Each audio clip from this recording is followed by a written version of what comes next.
Well, it's time to get canceled. What's up, guys? That got the pencil here, and yeah, you read that title. Oh yeah, I can't wait to see like all two of the comments down there being like, "You were so mean to the Gravity Girl Uraraka, who's so soft and amazing, has done nothing wrong ever, and you're horrible and you're wrong, and I'm unsubscribing." I'm gonna be like, well. Still going to talk about it. Anyway, let's actually talk about Uraraka. Let's get something out of the way. I'm not biased against female characters. I know it may seem that way a lot in a lot of my videos because I typically don't talk about them in a very positive light. That's because there's not much to talk about in a positive light. It's very, very saddening for me when I see female characters with loads of potential, like Uraraka, like Asui, like Nejire, like Ryukyu, like insert female character here, just get thrown to the side because they're not male. And that means, thusly, they can only worry about boys, and they can not have character arcs. Now, if you think I'm kidding, I want you to tell me, look me dead in the eyes. Yes, these eyes. Do you see them? Because I don't really know what I'm putting on screen right now. But just tell me what Uraraka has done that does not involve Midoriya. I'll wait.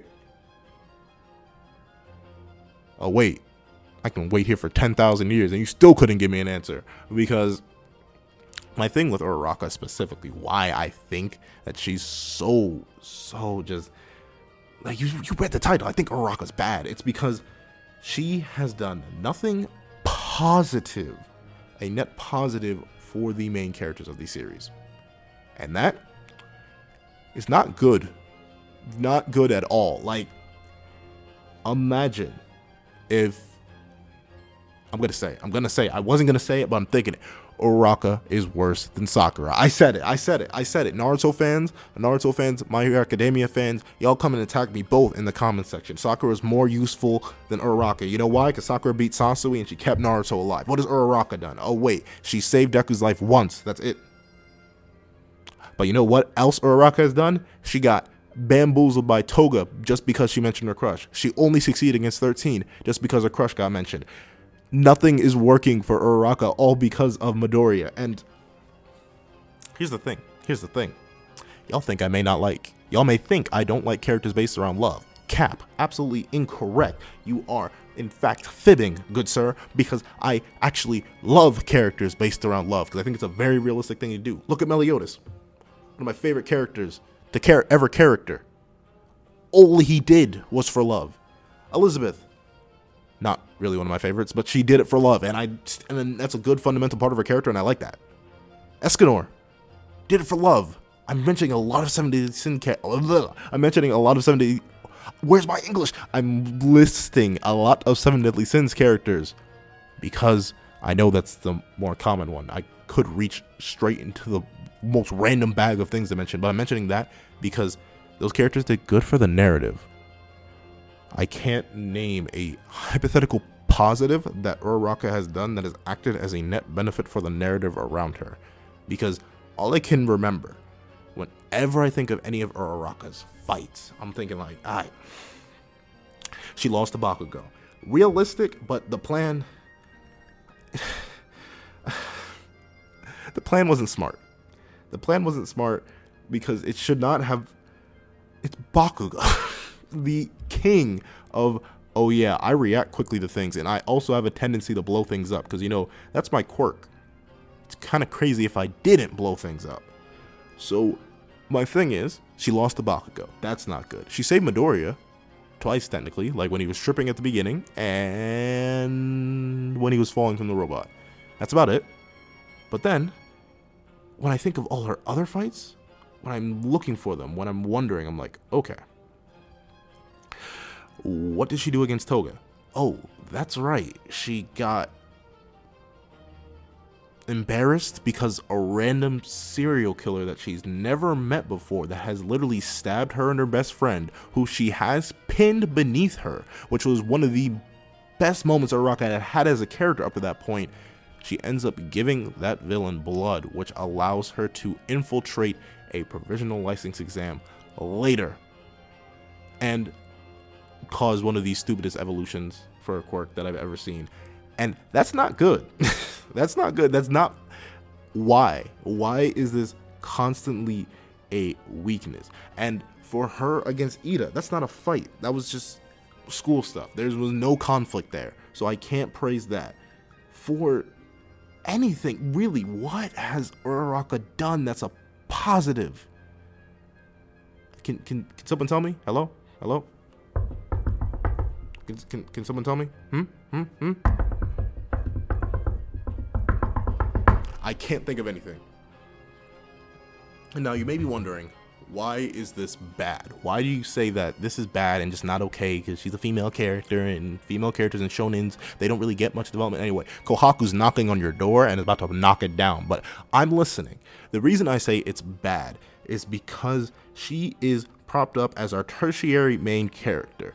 Now, you may have been hearing about why Sakura is a bad character, and the reason people don't just dunk on her as much. No, the reason people dunk on her more than characters like Hinata, Tamari, basically every other female character in Naruto except for Meiji Tsunade, the reason people don't dunk on them as hard is because they're not presented to us as a tertiary main character. Sakura was presented as a tertiary main character, and she proved to be annoying throughout a majority of the series, but she was a necessity. Uraraka has been presented as a tertiary main character, and before she says she's not, she's had more screen time than Todoroki, Ida. She's almost had the exact same amount of screen time as Bakugo. He just has the edges with a few fights. She is literally the main female rep of the series. If you look up My Hero Academia females, she's one of the first to pop up. You know why? Because she's the tertiary main character. You know what's bad? Her other two main characters, one of which I like and the other which I think is okay, have done so much more that is relevant and actually useful that it makes her, as the tertiary main character, horrible because she's done nothing of use and has actually only been a net detriment. Would Deku have died from that fall? From the entrance exam robot? Possibly. However, that's one thing. But I can never get over her about to lose the 13 if Ayama didn't say that she liked Deku. I cannot get over her literally having Toga in a locked down position that was safe while her friend was dangling by her hair and had her tongue cut, and then getting stabbed because she wasn't paying attention because her crush was mentioned by a character she literally has no affiliation with. I cannot get over every single thing that is even remotely important to her being Midoriya based, especially since this love, unlike the Meliodas and Elizabeth love, doesn't even seem to be reciprocated anymore. Deku used to seem to have feelings for Uraraka, but now I can't remember the last time they interacted. There's that flashback in that one chapter, but still,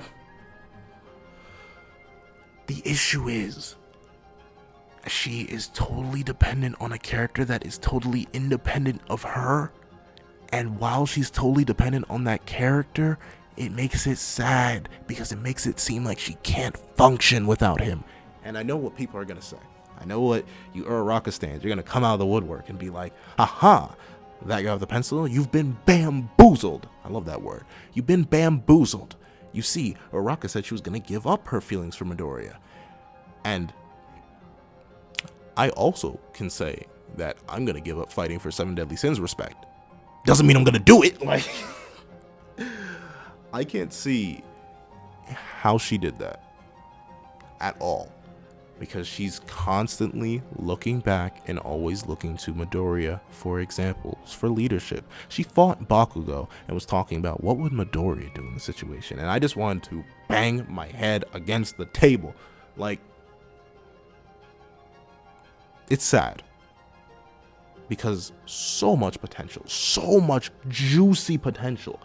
She's one of the best examples of why the Hero Society in My Hero Academia is messed up, but that one aspect of her character is only ever used for jokes after its introduction, or it's just never mentioned.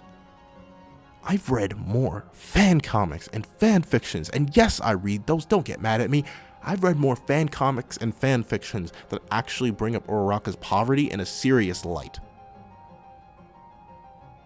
You know, other than the main series itself, which should be doing that, which should be her main motivation.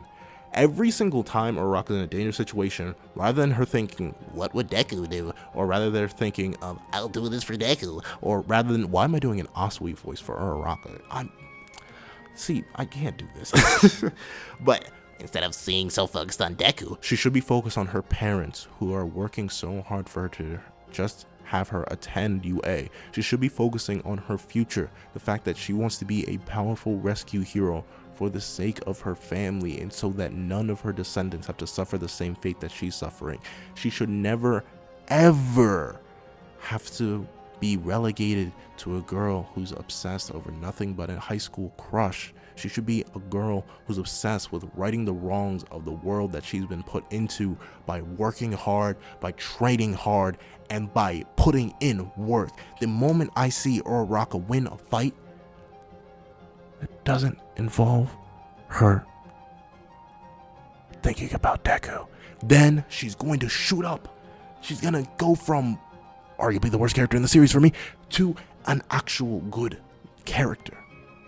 Not good. She's gonna be okay. Like I'm gonna admit to you, she needs a couple fights where she doesn't think about Midoriya and instead has her actual motivation be her actual motivation for me to actually think she's even okay. But to that point, my thing is, now here at the end of this video, I'll talk about what I would do to fix Uraraka, and that's it. I've literally just laid it out. Cut down on the Deku focus. I do believe that it is okay to have someone else be your motivator. I have other people that are motivators in my life. I have people I've never met before that are motivators in my life. Like bigger YouTubers, they're the dream. And I'm fine with that. But don't let it be the sole motivation, especially when you have a much juicier, much more interesting motivation right there already established. The fact that her parents are barely struggling to put her through school should be that push. It should be what makes Uraraka go her hardest. It should not be Midoriya.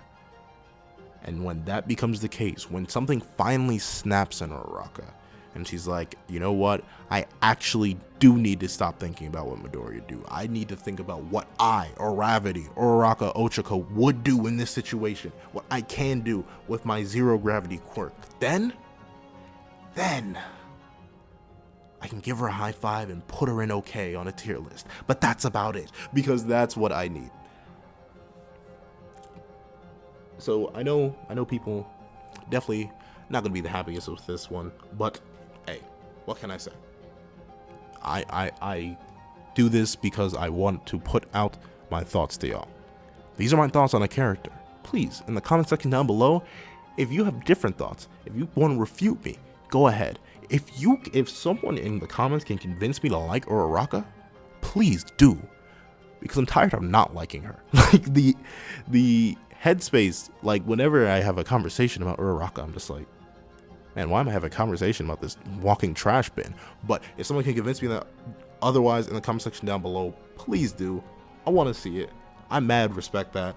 So go ahead down in the comment section below. Tell me anything about Uraraka. How you would fix her, if you like her, if you don't like her, if you think that she needs improvement, if you think she doesn't, just tell me in the comment section down below. Thank you guys so much for watching. Please remember to like, share, comment, and subscribe. And I hope you guys have a wonderful day. This is That Guy with a Pencil, writing off.